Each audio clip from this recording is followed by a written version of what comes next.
इस वीडियो में हम लोग सोरायसिस की एकदम नई दवाई रिसंकीजुमैब के बारे में बात करेंगे। तो ये मेडिसिन अभी के समय बहुत ज़्यादा पॉपुलर हो रही है और लगभग 40 से भी ज़्यादा देशों में ये अब इस्तेमाल की जा रही है। सोरायसिस के अलावा ये सोराइटिक आर्थराइटिस, अल्सरेटिव कोलाइटिस और क्रॉन्स डिजीज में इस्तेमाल की जाती है। ये दवाई जो इन्फ्लेमेटरी मार्कर्स होते हैं उनको कम करती है। तो ये इंटरल्यूकिन 23 को टारगेट करती है और उस तरह से ये इन्फ्लेमेशन को कम करके फायदा पहुंचाती है। अभी के समय में ये 90 के गुणक में इंजेक्शन प्री फिल्ड सिरिंज के तौर पे उपलब्ध है। 90 mg, 180 mg या 360 mg, 150 mg के भी प्री फिल्ड सिरिंज में उपलब्ध है।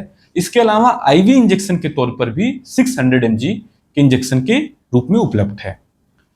साधारणतः लोअर डोजेस का मतलब कम पावर की दवाई इस्तेमाल की जाती है सोरायसिस और सोराइटिक आर्थराइटिस में, और हाई डोज की दवाई इस्तेमाल की जाती है अल्सरेटिव कोलाइटिस और क्रॉन्स डिजीज में, हाई डोज में इस्तेमाल की जाती है।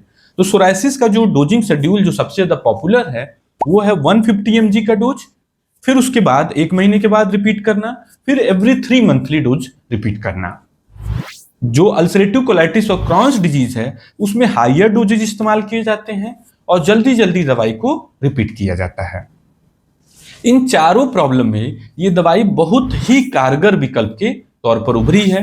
मतलब कि जल्दी फायदा करती है, लंबे समय तक दवा का फायदा रहता है और दवाई का साइड इफेक्ट भी बहुत कम देखने को मिलता है।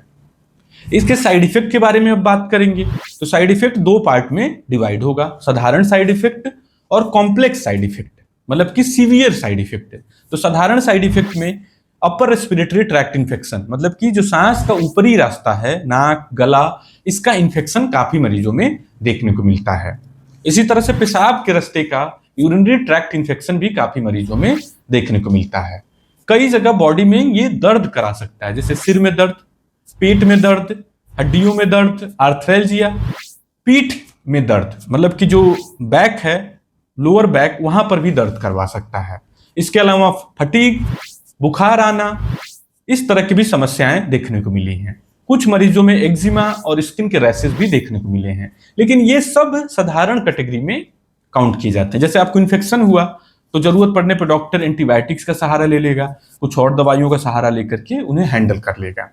लेकिन कुछ गंभीर साइड इफेक्ट देखने को मिलते हैं, जैसे तेज गति का इन्फेक्शन हो जाए, तीव्रता उसकी तेज हो, जैसे कि सेप्टिसिमिया, सेलुलाइटिस, ऑस्टियोमाइलाइटिस। तो ये सब तेज इन्फेक्शन माने जाते हैं।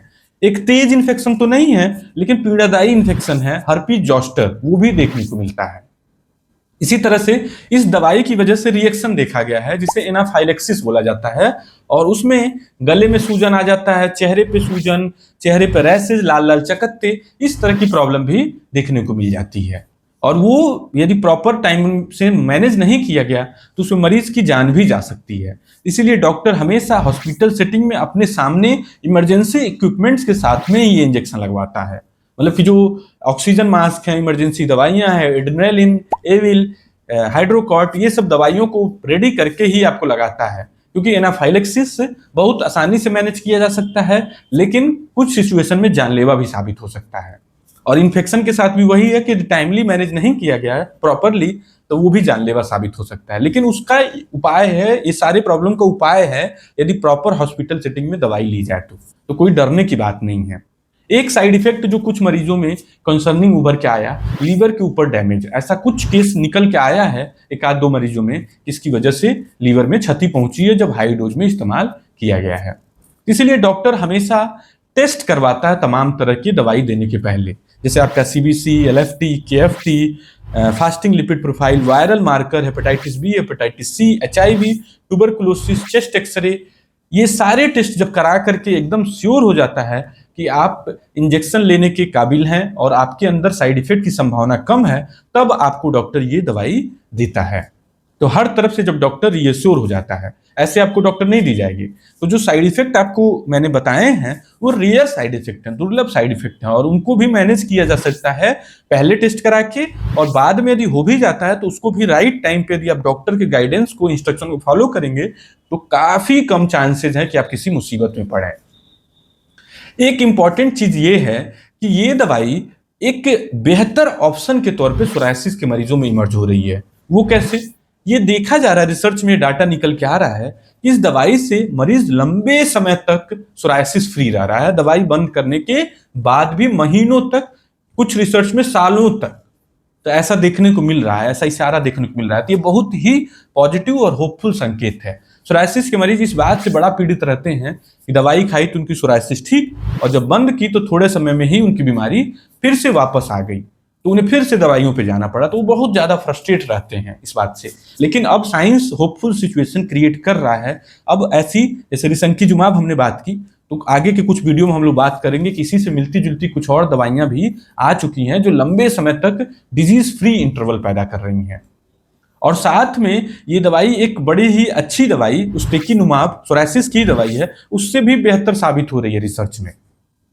तो ओवरऑल बहुत ही पॉजिटिव और होपफुल सिचुएशन निकल के आ रहा है। लेकिन अभी एक मुसीबत है जो खत्म नहीं हुई, जो कि बहुत बड़ी मुसीबत है अपने देश के लोगों के लिए। अभी के समय ये एक बहुत ही महंगी दवाई है। इसका एक वायल की कीमत 30,000 या उससे ज्यादा है आज के डेट में। तो ये बायोलॉजिकल ग्रुप की दवाई है, तो साधारणतः बायोलॉजिकल ग्रुप की दवाइयां काफी महंगी होती हैं। लेकिन उसमें भी एक पॉजिटिव थिंग ये है कि दवाइयां जैसे से पुरानी होती जाती हैं, तो ये सारी दवाइयां बहुत सस्ती दवाइयों के तौर पर आ जा रही हैं। बहुत सस्ता कहना गलत होगा, लेकिन ठीक ठाक, जिसमें कि थोड़ा सा व्यक्ति प्रयास करे तो खरीद सकता है। क्योंकि अपने देश में पैसा ही सबसे मेजर इशू है, उस कंडीशन में ये एक लिमिटिंग फैक्टर बन जाता है। लेकिन अब बायोलॉजिकल दवाइयां भी सस्ती होती जा रही हैं। जैसे कि हमने पिछले वीडियो में बात किया था, कैसे कुछ समय पहले एडेलीमुमाब और रिटक्सीमैब कितनी महंगी दवाइयां होती थी, लेकिन आज के डेट में वो अब रीच में आने लगी हैं, गरीब लोगों के भी रीच में। जैसे एडेलीमुमाब 6,000 रुपए का एक शॉट मिल जा रहा है। तो अब कुछ मरीज अब लगवा पा रहे हैं। हालांकि अभी भी 6,000 बहुत बड़ी राशि हुई, लेकिन कुछ मरीज उसे लगवा पा रहे हैं। लेकिन एक समय था जब वो ये सब इंजेक्शन 20,000 50,000 ऐसे कीमत में थे। तो उसी तरह से ये इंजेक्शन भी अभी महंगा है, लेकिन होपफुली 2 साल 4 साल में इसकी कीमत भी डाउन हो जाएगी, तो अच्छे से हो जाएगा। तो निष्कर्ष के तौर पे एक कारगर दवाई हाथ में लगी है, जो अभी तक के उपलब्ध प्रमाण है उसमें बहुत फायदेमंद साबित हुई है, और साइड इफेक्ट प्रोफाइल भी अच्छा देखने को मिल रहा है, कुछ बहुत प्रॉब्लमेटिक नहीं है। और किसी में प्रॉब्लम आया भी तो उसको आसानी से डॉक्टर प्रॉपर यदि गाइडेंस को फॉलो किया जाए तो उसे मैनेज कर ले रहे हैं, यदि मरीज स्टिक रहे डॉक्टर से, इधर उधर भटके ना तो। और होपफुली दवाई का दाम भी थोड़े समय में कम हो जाएगा। Thank you.